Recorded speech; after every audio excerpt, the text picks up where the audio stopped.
దిత్వా తుపాను ప్రభావంతో శ్రీలంకలో చిక్కుకున్న తెలుగు ప్రజలు తీవ్ర ఇబ్బందులు పడుతున్నారు. తమను భారత్కు తీసుకురావాలంటూ ఏపీ ప్రభుత్వానికి విజ్ఞప్తి చేశారు. 7 రోజుల పర్యటన నిమిత్తం 25 మంది తెలుగు ప్రజలు శ్రీలంక వెళ్లి ఇబ్బందులు ఎదుర్కొంటున్నట్లు ఏపీ ప్రజలు మంత్రి లోకేష్ కు తెలిపారు. తెనాలి, హైదరాబాద్, గుంటూరు, విజయవాడ, విశాఖ నుంచి 25 మంది బృందం శ్రీలంకకు వెళ్లింది. తమను భారత్కు తీసుకురావాలని చంద్రబాబు, పవన్, లోకేష్ కు తెలుగు ప్రజలు విజ్ఞప్తి చేశారు. తుపాను దృష్ట్యా విమానాలు రద్దు చేసినట్లు లోకేష్ కు తెలిపారు.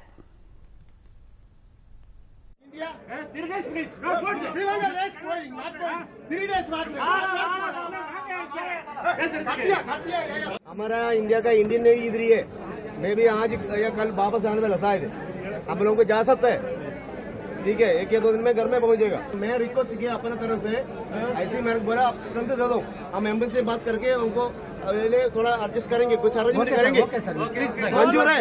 केरला वाला separate, Tamil Nadu separate and north India means Andhra, UP वाला सेपरेट.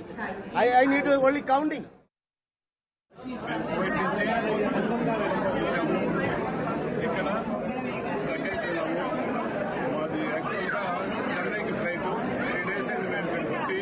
మాతో పాటు చాలా మంది ఆడవాళ్ళు ఉన్నారు, మగవాళ్ళు ఉన్నారు, కొంతమంది పిల్లలు ఉన్నారు, ఆరోగ్యాలు బాగలేని వాళ్ళు ఉన్నారు, బీపీలు ఉండేవాళ్ళు ఉన్నారు, షుగర్లు ఉండేవాళ్ళు ఉన్నారు. మాకు ఎలాంటి సదుపాయాలు వీళ్ళు గవర్నమెంట్ కల్పించడం లేదు, ఫుడ్ ప్రొవైడ్ చేయడం లేదు.